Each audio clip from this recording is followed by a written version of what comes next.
Welcome to Finding Your Identity in Your Autism Journey, Roundtable Edition. I'm your host, Ruth Castle, and I'm glad you are here, whether you're tuning in at the moment of calm or right in the middle of chaos. This space was made for you. Today, I am joined here with an incredible group of single moms walking this road with grace. We're not here to be perfect. We're here to be real, raw, and rooted in love. And as always, I want you to know that you're not alone on this journey. This is your autism journey, and we're walking it together. Let's dive in.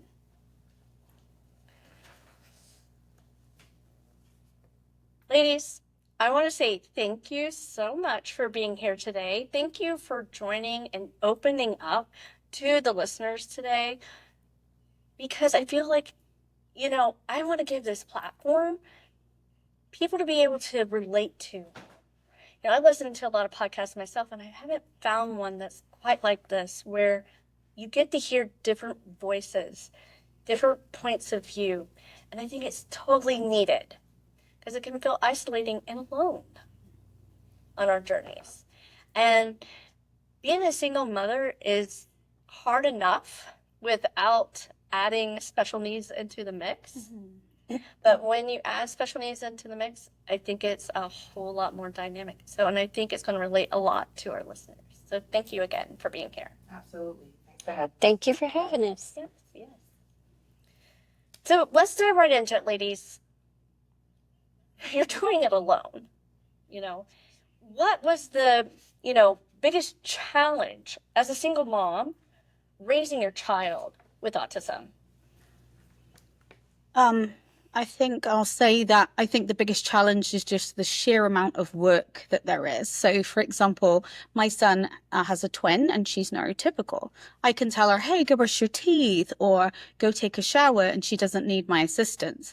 But with him, he always needs my help because of his apraxia. So it's just like having so much to do. Typically, by 11, which is how my twins are, they're doing these things for themselves, but it just adds to that, workload. So there's that. And the mental load, of course. I could see that. Yeah. I'm not a single parent, but it would be hard. Absolutely, yeah. I can piggyback off of what you said. I totally agree. Being solely responsible for everything is a lot, mentally and physically. Just knowing that you don't have that inside support. On the outside is something different, but when you do have that partner on the inside, that can kind of give you that pat on the back, maybe some suggestions, because you're working hands on with each other, right, in-house. So just doing it alone, thinking alone, coming with the solutions, coming up with what's next, just everything. That has been like the biggest challenge for myself. Trusting myself to do the best that I could truly do, because sometimes we don't always know. So just trying to not fail and do it right and do it in order, do it on time. Those are like major challenges as a single parent. Say that again. I very much can relate to the two ladies here. For me, it's honestly the hardest part is I am my daughter's core support, because she's with me the majority of the time.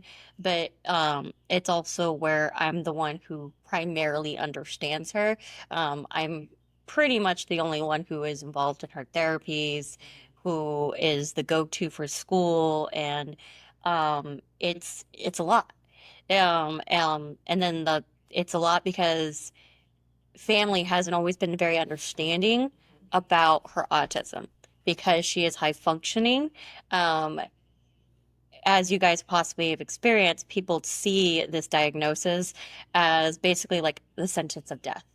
Like, I hate to put it just so directly, but like it's almost like when some parents take it very hard, and then when they see that their child is still high functioning, it's like, no, you're just trying to label them. But it's so much more than that. So it's really just, it's been, as a single mom for my child, it's been hard being her core support to really be supportive for her, not necessarily what I want her to be or anybody else, but really be the mother that she needs me to be.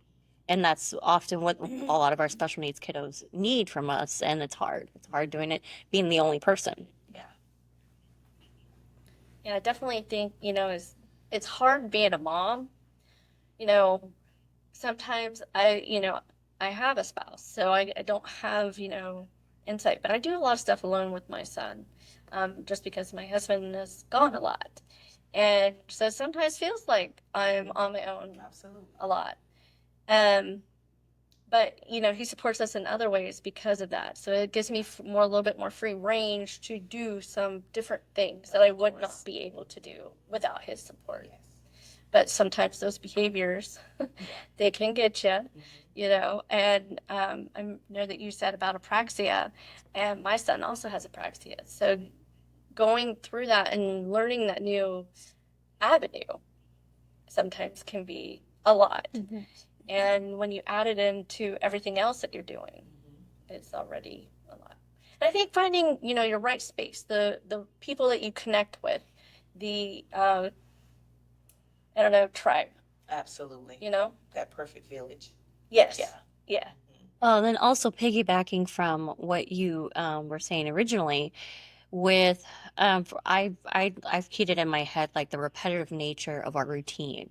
Because, for example, my daughter Aria, now that she's 10 and she's starting to understand how to communicate more, she has been expressing to her father and I that she wants to be more with me, and I know the reason why. It's not because she loves me more. No, it's her days with me and morning routines are a lot less stressful, because piggybacking from when you're just a moment ago, you saying like, you have to be the reminder for your child. So every morning, my mornings are not quiet. Every morning, like I have her clothes laid out, but Aria also has ADHD. And so she gets very distracted in her stemming and her hyperactivity. So I have to, from the kitchen while making her breakfast, like, hey, Aria, how are you getting dressed? Oh, I'm still working on it. Hey, Aria, have you brushed your teeth? Almost. It's that repetitive routine that she does, that she needs still right now. We've not gotten to that point where I can just trust her to get completely dressed and all ready to go on her own. And that's what makes it very like hard, just even on the everyday morning. And then even in the evening, we've come a long way, but like I still have timers set where like she knows to get off her iPad when the timer goes off, because that's when dinner's gonna be ready. I Her dad doesn't have that structure. I joke we joke around and we think he's a little bit on the spectrum too, and he understands. It's he gets very distracted as well. He thinks he could have ADHD as well, or ADD. So as being a single mom, it's hard, because while I feel like I should feel accomplished, I'm more like, okay, that's less of a break that I get, because I'm willing to admit that we need the breaks. We need the breaks when we can. Even being here to talk right now is a break. Yeah. So it gets challenging, but I commend us all, because our kids need us. Absolutely. Yeah. I think something else that's really difficult too is logistics of things. So my twin's dad, he's involved, but they're with me 70% of the time. Now, why is that problematic? It's because, for example, next school year, my twins will be going to different schools. I thought they could go to the same middle school, but the school that we are zoned for does not have an ASD unit. So he can't go to that school. So he has to go to a different school. And so I have to think, oh my God, how do I get two kids to two different schools and then get myself to work on time and pick up? And that's on me most of the time, because the kids are with dad Wednesday evening and every other weekend. So all the other days I have to, and I'm still trying to figure out, okay, what time does this one get dropped off? And what time does this one get dropped off? And how can I get to both places and get myself to work? So just all that logistical stuff that most people don't have to think about. Absolutely. Because they do come. all the time. I mean, a lot of times you'll have a smooth road and Mm-hmm. come that slow. Yeah. I Yeah. was told by another a parent that deals with the same walk that we're walking, and I called up because I needed help with something, and she reminded me. Well, no, she brought to my attention that now I'm always reminded that we will always go through things. It'll be smooth, but we will have, things that occur, and we just have to embrace it all. So the logistics are definitely a part of just that world. Yeah. Yeah. So you have to put your thinking cap on. You don't know what you're gonna do. Because I'm kind of like in a place right now where I'm trying to figure out what my next move is for Yeah. certain logistics. So it is. It's like that. And it's hard. Yeah. Yeah, it would be hard, especially not having another type of support of Yes. anything. Yes. Yeah. Yes. Yeah, and there's not a lot of services out there. Like, let's just say logistics wise, as like getting somebody back and forth. There's not like autism Uber. Yeah, You know what I mean? Right. Exactly. And there's not that type of company Yeah. yet. Yeah. Maybe I've thrown it out into the universe out there. Hey, anybody want to take that on? I mean, it could be very lucrative because it could probably be billed through insurance. Right. There's a lot of transportation that's available through Medicare and the ACA market, and also into Medicaid. But again, that's a whole different topic. I was gonna say I can get on that band. I mean, But it would be much beneficial to Yeah. logistics, even for all parents. yeah. And I mean, we're applying for an ESD bus for him because he can't go to the local school, but it's still, I have to be there to get him on the bus. And then I have to be home when they drop him off. And it's like, okay, well, what time is that going to be? Because I have to get myself to work. So Yes. yeah, Yeah. it's a lot. And yep, I've been through that one as well. I mean, as I mentioned, like my kiddo, she's not in the she's not enrolled in a public school. And she's gone through 3 private schools. And thankfully the last 2 years have been, um, she's been doing well at her current school. But when I first enrolled her at that school is in I kind of central St. Pete by Lilman. And at the time I was living in Seminole, deep in Seminole.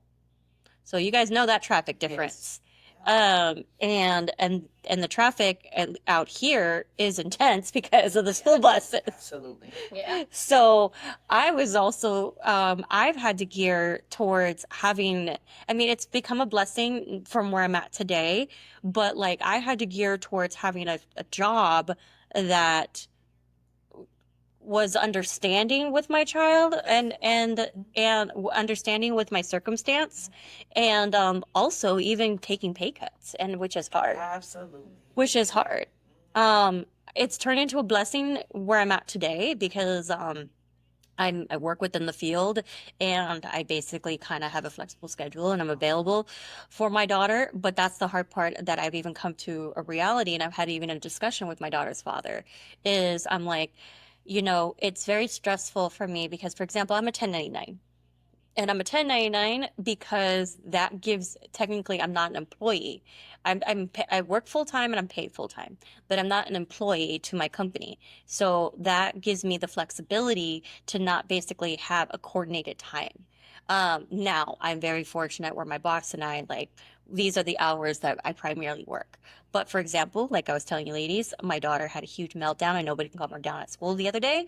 I don't have to report to anybody and be in fear of losing my job because something like that. I was able to just hop over to her school, help de-escalate the situation, get my daughter situated, and then hop right back over to work. But at the same time, it wasn't like that in the beginning. Of course. It took time for me to establish myself in this field, and then now I have the fear, and that's the part I've discussed with my daughter's father because of his line of work where he has to pick up and go at times, where I'm come to realize, well, I have to have this kind of job because if I go back to government work, a W-2, and then I got to leave work and so on, and then I got to be fearful of my job and not being able to support my daughter. Absolutely. Yeah. And and this is the first year she's been able to successfully be in aftercare, and be in aftercare without behavior technician, because her aftercare is through the sheriff's department. So they don't allow outside providers because you got to have the sheriff's clearance. And you got to be basically their clearance, and you got to be an employee to get that clearance. So it it basically, like, I have that fear as a single mom. Like, if I don't have, like, right now I have all my ducks in a row, but once one duck gets knocked out, Yeah. I'm like, You and gotta regroup. and my daughter's father's response is, well, you always figure out a solution. And then my response is, why am I the only one always figuring out a solution?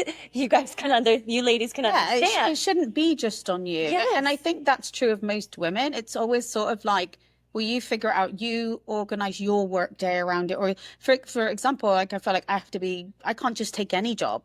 I have to work around school hours, because if not, then we've got to get childcare, and that's another expense. Now, I'm lucky that my kid's dad, he works from home. So if there's and I work for the school system. So if I have to go in on a no student day, they can go to dad. But in general, it's very much like I have to take jobs that fit around my kid's schedule. And I think that's typical of women, even with neurotypical children. So That And is it's true. and I think it's something that the dads take for granted. I do. I think it's like they can just take any old job, and we can't. Yeah.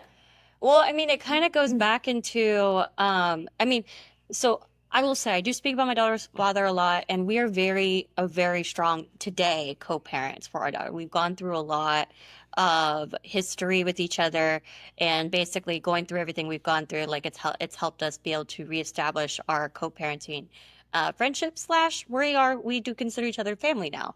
And I'm very fortunate. I have thanked the Lord for that, because it would be even more difficult if we weren't beyond this civil.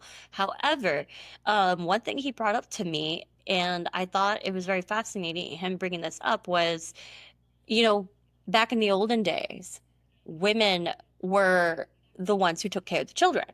And women, we provided the comfort, we provided the support, and the men worked. But there was a difference, though, and he brought this up, and I thought it was really inspiring.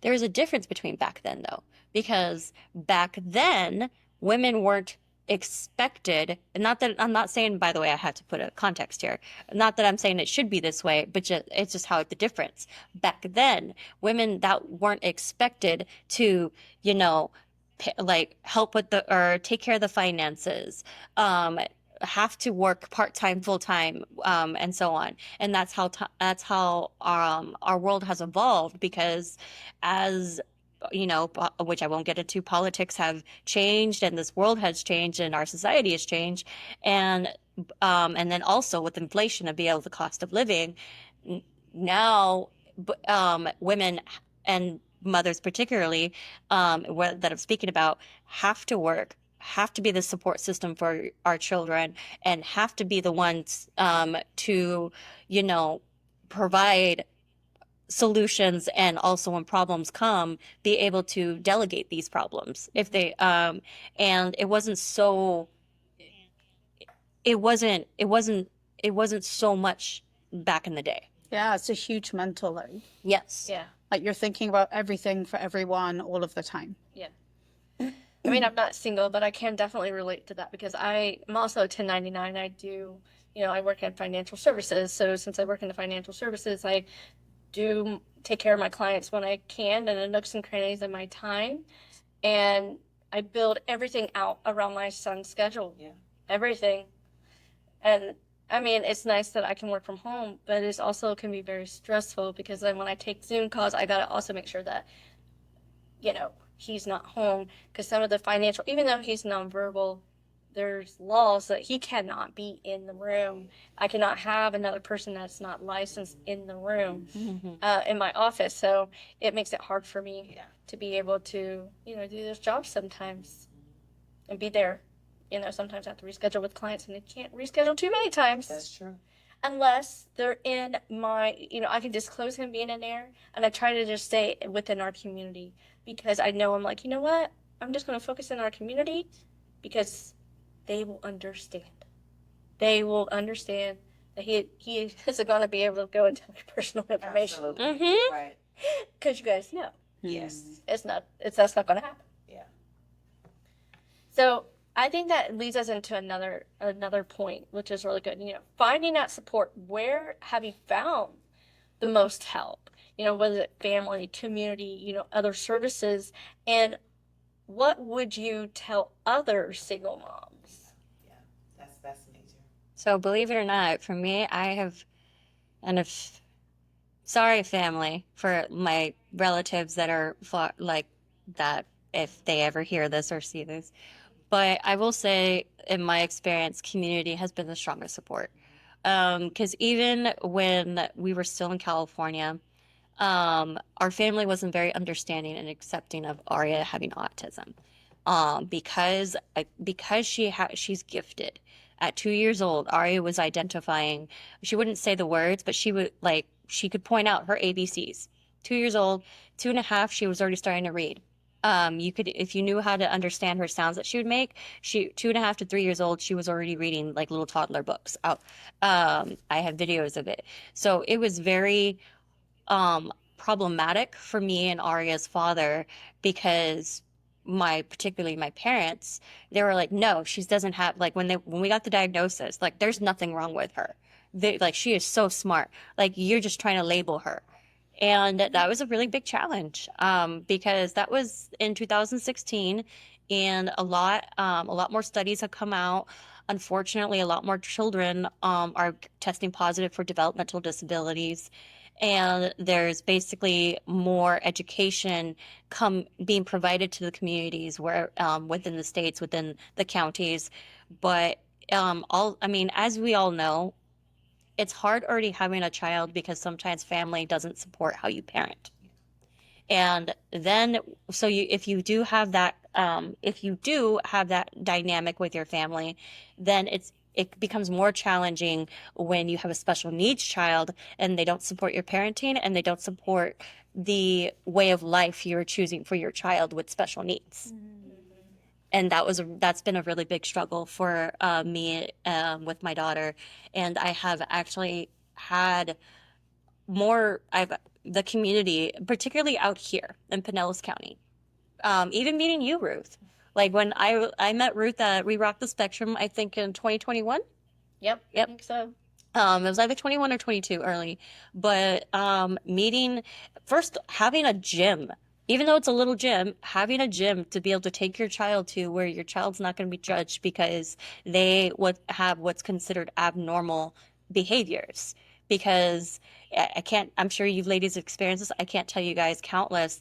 My child was a toddler and she's having a meltdown because she's having a difficult time transitioning from the park, and she's like, no, and she is like the Hulk kind of strength, like pushing me off to not allow her to be put in the car seat. And then I now, granted, the stranger probably meant well, but then a woman comes over, and this was at the time when I was married to my ex-husband, and she's like, "Do you guys need some help?" And it's very frustrating because there's such a stigma in today, and it's with neurotypical and neurodiverse children, that like basically if you see a parent struggling with their child, they don't know how to take care of their child, and you don't know like the context and the details behind it. And so ever since I moved out here, which because I didn't know anybody and I was very determined to meet people, I put myself out here more because I didn't know anybody out here. And then when meeting Ruth at We Rock the Spectrum, getting to talk about, and then getting to talk with her and then other moms, and realizing that, we're not the only ones. And that's where I've connected the most. And I will say, I know people and there are people and their families are very supportive.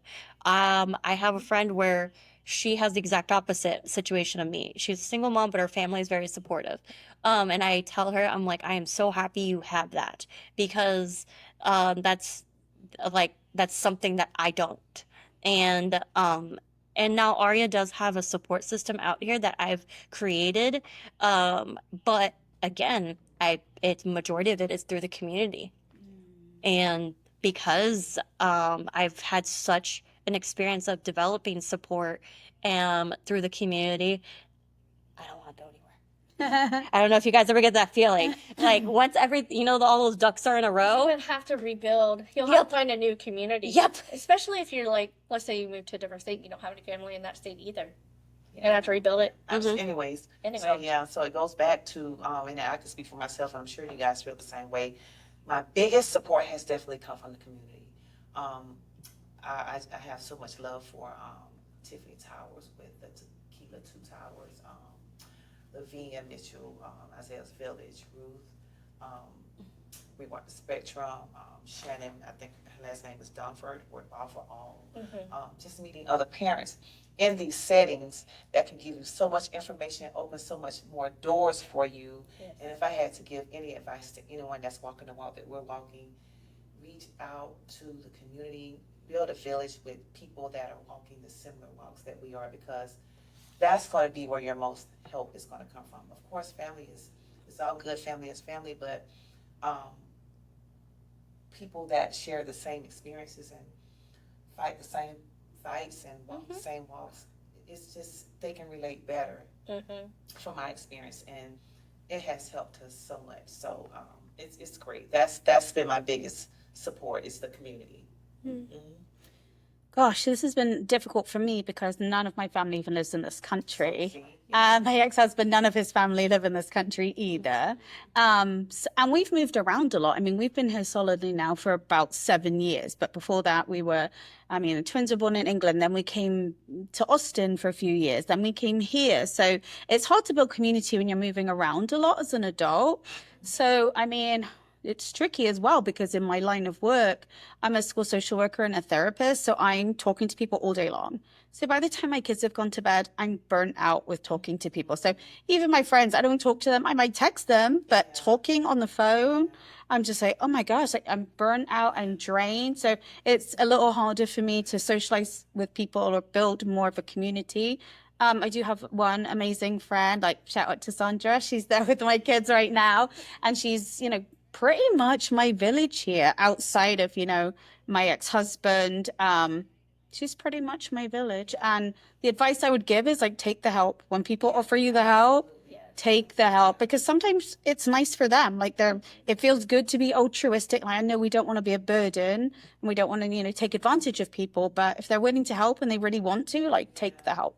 And you know who really wants to help? I've met some great friends like yourself, Kanika, her family. Oh man, they just jump in but I've met them through the communities. So if had I not, been involved, it would just be, like me and my boys. So, Kind of say what you're saying. So I also I have a limited amount of like close friends. It's more so just because my schedule is hectic Monday through Friday, even on the weekends, because my daughter's father and I, we do outings on the weekends. But we usually do them when I'm able to be available because even though it's his days, again, it's a lot easier for him to manage and be able to connect with Aria when I'm present. But shout out to my girlfriend, Haley Golden. She actually ended up becoming an RBT because she got so fascinated and in love with my daughter. That's pretty much her aunt. And we go back and forth with each other because like she's the typical, she respects my parenting, absolutely, but she's a typical sweet aunt where she's like, Arya can kind of do no wrong, and like, no, let's try this, and I'm like, and then I'm the same way with her child or her children, but like she has just her and her family, or her and her husband, are really like a big support system for me. Like, if I needed her to watch Aria today, she would have. She has called out of work with a previous job to watch Aria because I needed to be at something really important. And I was like, no, don't. She's like, I don't care. She's like, that's my girl. She's like, I'm gonna take care of her. So, yes. Yeah, it's nice to find those communities, that you can actually rely on people. Because my husband and I, we're out here by ourselves too. We don't have any family here. His grandpa is going to be 100. wow. And he lives in Venice Beach, okay? So sometimes I drive down there and I see him to say, "Hey, how are you doing?" Yeah. Like, and then sometimes on the weekend we go down, Mhm. but we're not going to be getting help from him, Of obviously. course, Oh, yeah. And it's like 2 hour drive, you know? Yeah. It's not close. Yeah. So we don't have any family here. So what we have built is our family that I have. Yeah. My friends, my community that I reach out to because there's no other way you could do Yeah. it. You have to have that community. You have to. It is very, very, very important. I'm Yes. definitely not shy. No, Yes. no. You're like the extrovert, and he's like the full on other side of the introvert. But it's you guys are yin and yang. He's like, "Will you stop picking up people?" I mean, to his defense, I will say one thing. I have friends from the airport that I still talk to that I met because they were sitting beside me and they're like, "Hey, you want to switch numbers?" Yeah. Oh. Yeah, I'm that person. That's all right. He's like, It's okay. Stop picking on we were in Austin on a layover, and someone recognized me in the airport. He goes, "Can I take you anywhere? How in the world?" I was like, "Yeah, I flew with them like 8 months ago." Wow. It was just Wow. random. Yeah. I was like, "It's random." I was like, "I'm not popular. It's just random." You're popular. Your community, Oh, yeah. your community celebrity. But that's what I tell my husband. I was like, "It's not." You know, I call them random events Yeah. because what was the chances of me running into that person again at another? And they remembered you. And they remember me. Mm. Yeah. So let me ask this, because this is a hard one, even for people that have spouses, and especially as single moms. How do you manage the burnout? Yeah. You know? I My cried. son- Not being my serious. my oldest son, Kevin. Big shout outs to my son, Kevin. He is he's my savior. Like, he gonna come through every time. He tells me when it's time. He's like, "Look, go, I got you." So, when it's time for those, moments, Kevin always step in. He's my oldest son. He's 30, and he helps me in house as much as he can. He gives me those breaks. That's where I get like my self care time, and also my pats on the back and encouragements and things of that nature. So, I that's who I could solely give my credit to. Other than flexibility, when I need to just take time, I give big shouts out to my job. They're very flexible. They work with me. They know my son. They get involved. I can take them to work with me if I need to. So that helps a lot. So between work and back home with my sons, I'm able to get some self care time when needed. Okay. Not as much as I would like, but of course we all would like a little bit more. But Yeah. We'll but take I what do we can get we can get some. Yeah, that's where mine comes in. So yeah. My kids, like I said, they go to dad's and dad's girlfriend every other weekend, Wednesday evenings, and I just don't feel guilty for having a life. Like I feel like lots of mums, when their kids aren't with them, just any mum that's divorced, Of it's, course. "Oh, I feel guilty. I should be with my kids and all of the things." I'm just like, no, I'm going to enjoy this. I'm going to enjoy somebody not waking me up at 5:30 in the morning and not having to take care of somebody else constantly. So I do that, and I travel without my kids like once a year. So yeah, so I take my self-care I love that. because you can't pour from an empty cup, You right? cannot. That's no. right. You Mm-mm. can't. Yeah. You got to recharge yourself. Yeah. Exactly. I've been better. I will say for me, what's been very helpful these last few months, because I'm terrible in life about boundaries. That's actually something I've had to go work through in therapy, with boundaries with family, with my daughter's father, with work. I'm that, because of my parents' mentality raising me was basically obedience. So I'm that person that, like, I always want to like I always want to do my best, and I always want to be the overachiever, and I'm not good about saying I'm about to explode. And for example, with my child, I have it in my head, I'm her mother. I have to be there, and I have to be the one because like because I'm so close with her and I know her so well. So I put that pressure on me.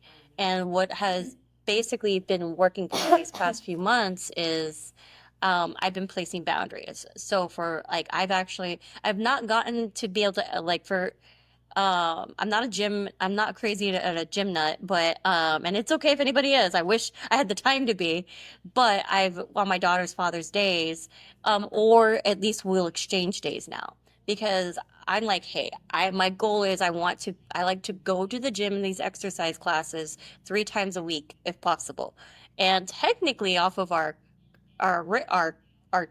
custody time, I'm supposed to be able to make more than that.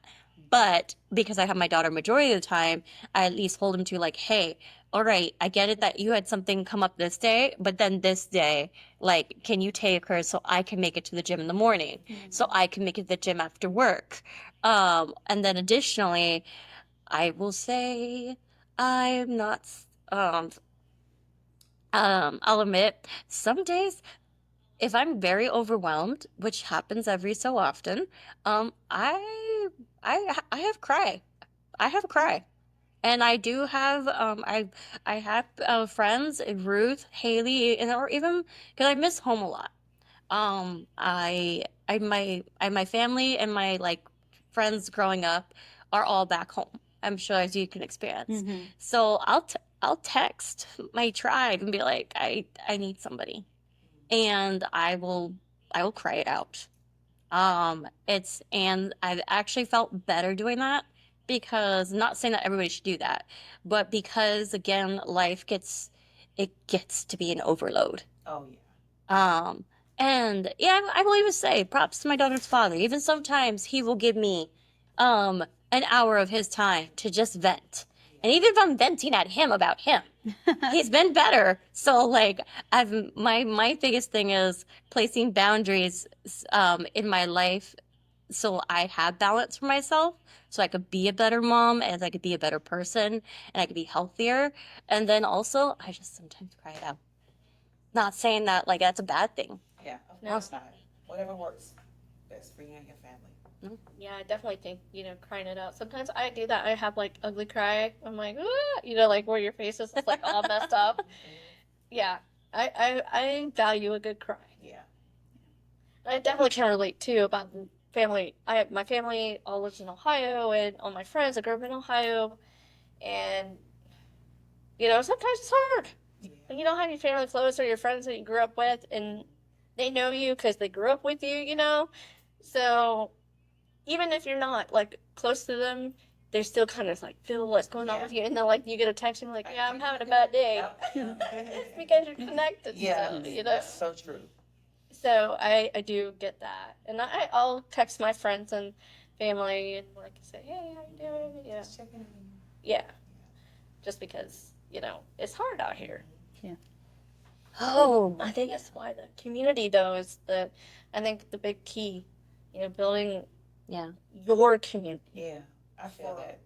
the right purpose. I mean, honestly, Ruth, even with what you've created, I mean, today 3 women have now met other women. Yes.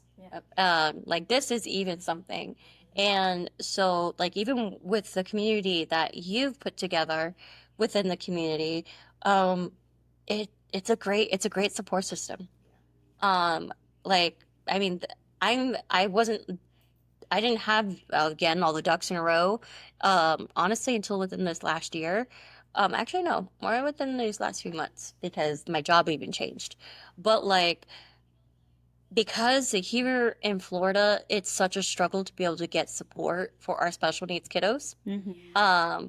Like there's not enough providers to even diagnose the children. That is true. You have parents that are waiting and caregivers 6 months to a year or more to just get a diagnosis. And for me, I have high anxiety of like having anything that I have going on put in place with my daughter interrupted. Because my daughter's Oh, yeah. my daughter's father will like ask like, hey, well, what do you think about maybe like exploring like North Carolina? I'm like, nope. And I was like, well, because like my daughter, like the therapy company that she's with now, her BCBA is wonderful.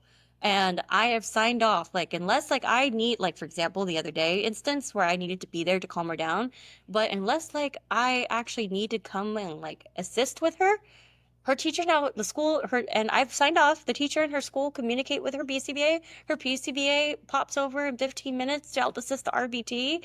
And I don't dread seeing the school's phone number pop up on my phone anymore. Like it used to pop up 2, 3 times a week minimum.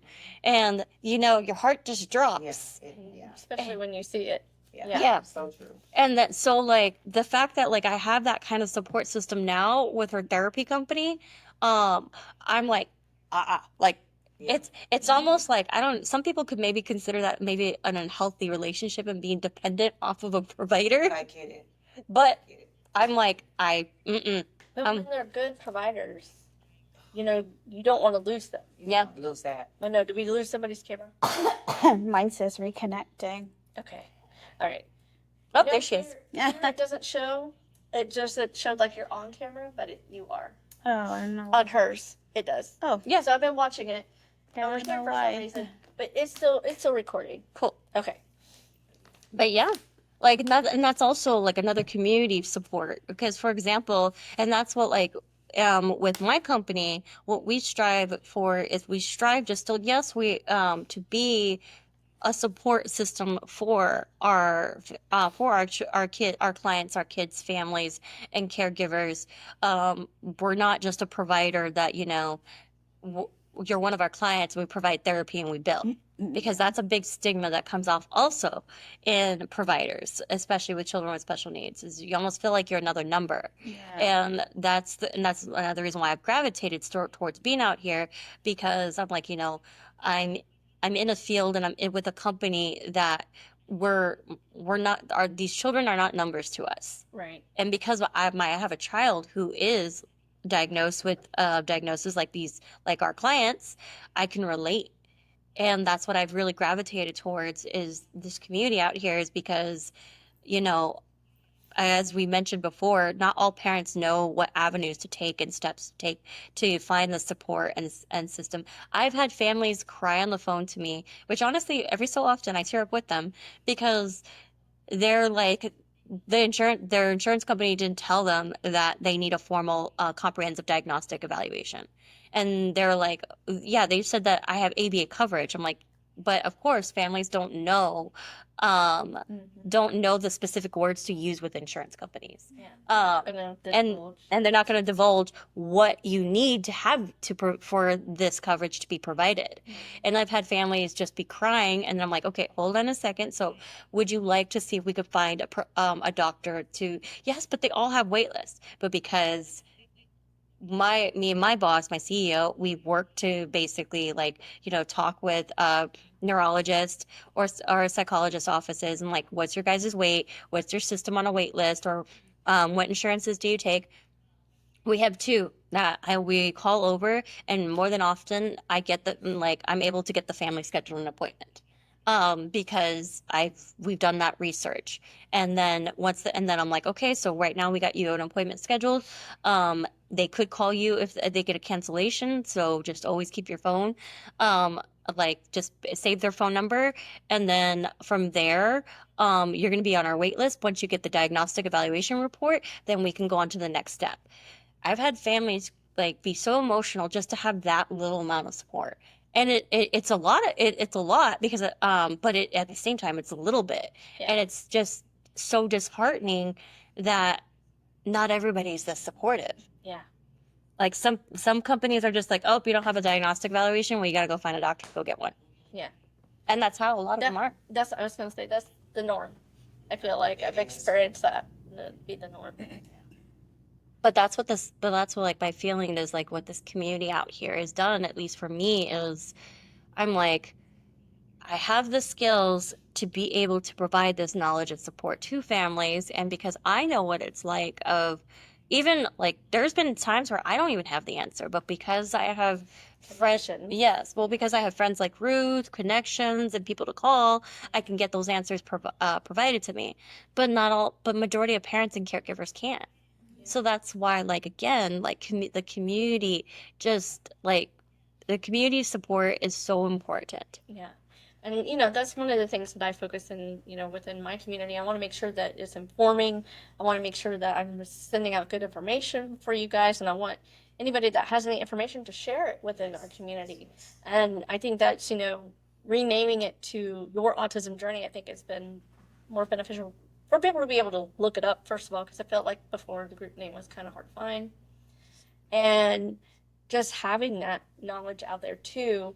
And, because you and I, our sons do spelling to communicate. Yes. And I Yeah. love that. And Yeah. I know Brennan was doing it before Elijah started. Yeah, Bram started, gosh, when I think he was 7. So I think that's been like the biggest thing for our family, is to know that he understands everything and he's really smart. He just can't tell you. He has to tell you on the board.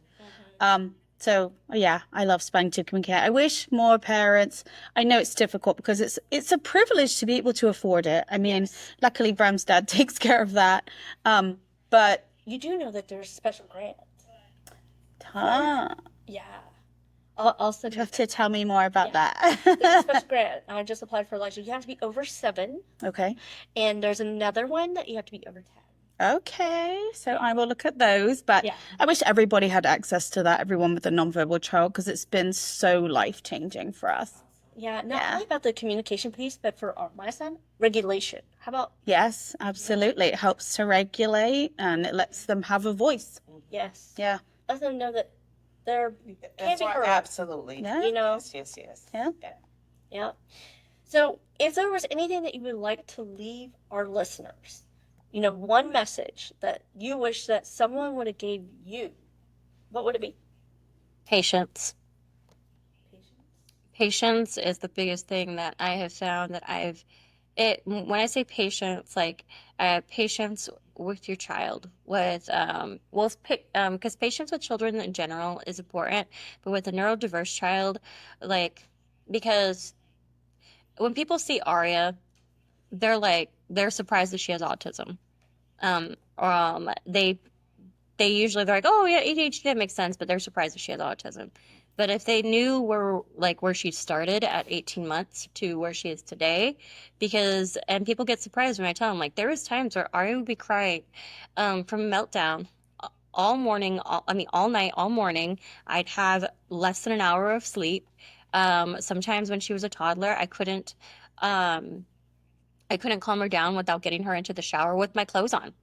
I couldn't, I had to pick her up and she's trying to squirm and everything because she's just having this intense meltdown. And I'd have to, no joke, get the shower on, get us both in there, and then the water was just water has always been very calming to her. She would just slowly snap out of it, and then I would be in the shower, no joke, crying because, like, I'm wondering, like, because this was when she was a toddler, and I'm like, okay, is this my life going forward?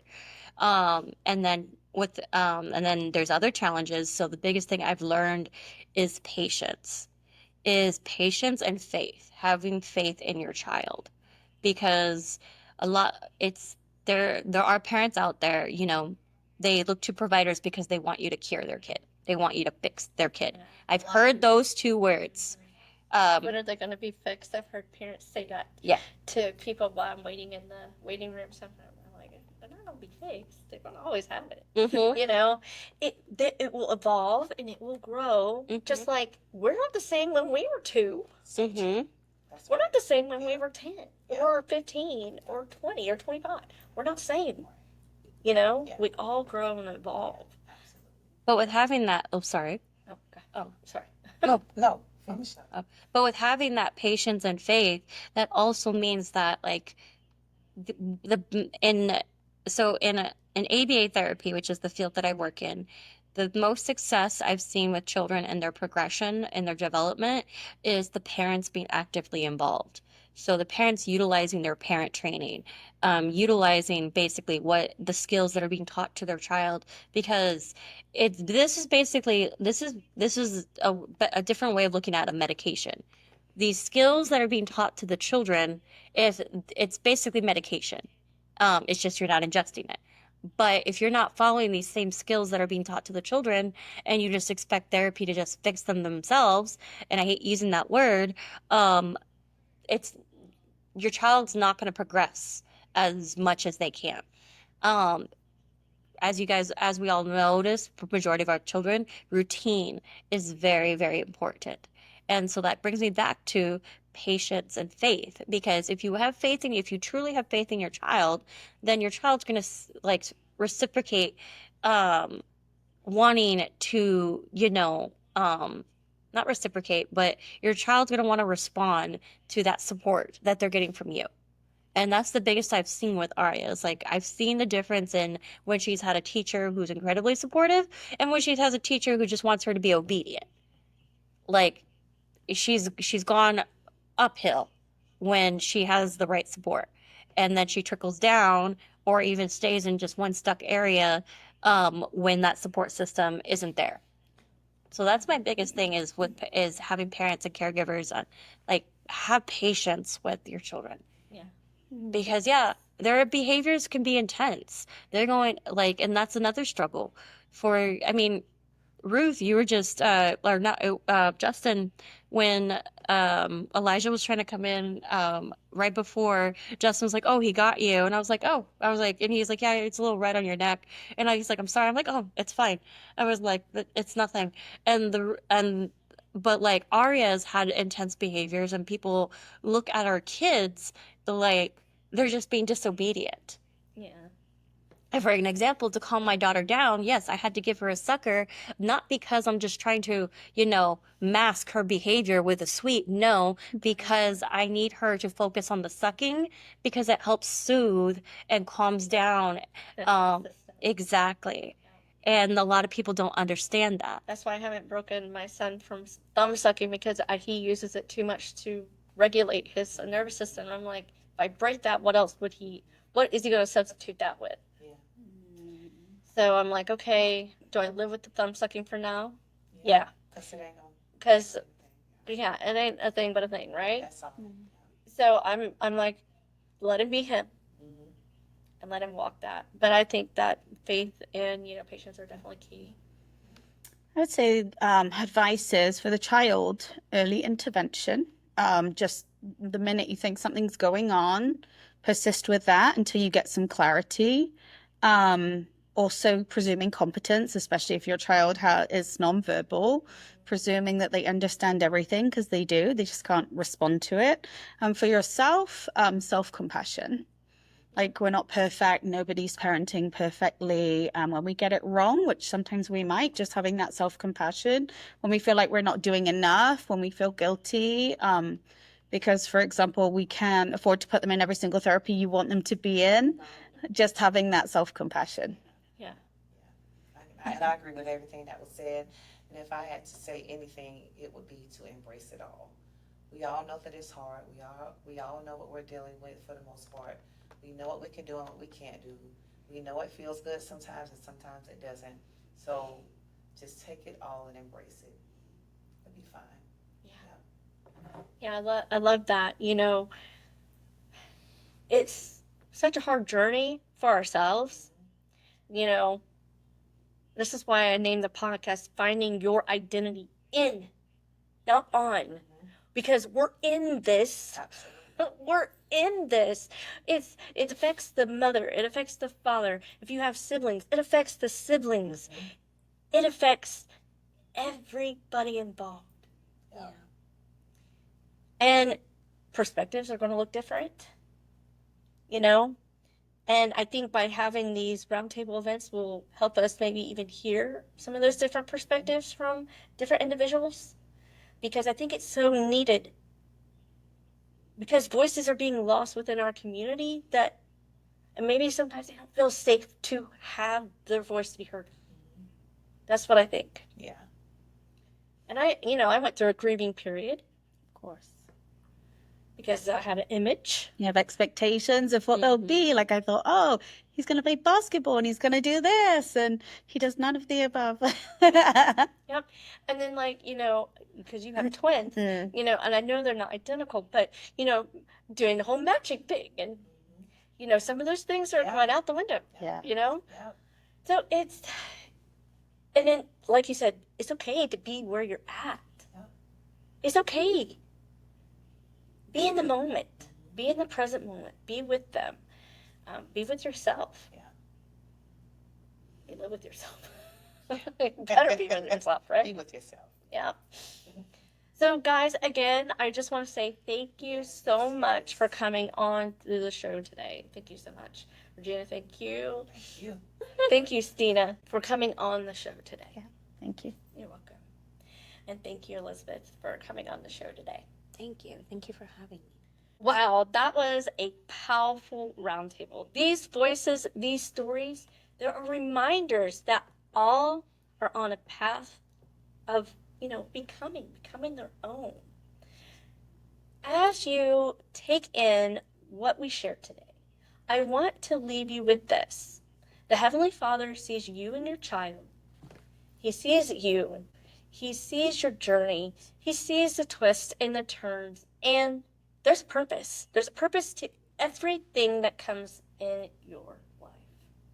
You just have to embrace it. So thank you for joining us on Finding Your Identity in Your Autism Journey. If this episode touched you, share it with someone who needs it. And if you're not already connected with our community, come and join us over at Your Autism Journey on Facebook, where real conversations meet, you know, faith and advocacy and love. And until next time, keep showing up, keep speaking up, and always remember, we rise together.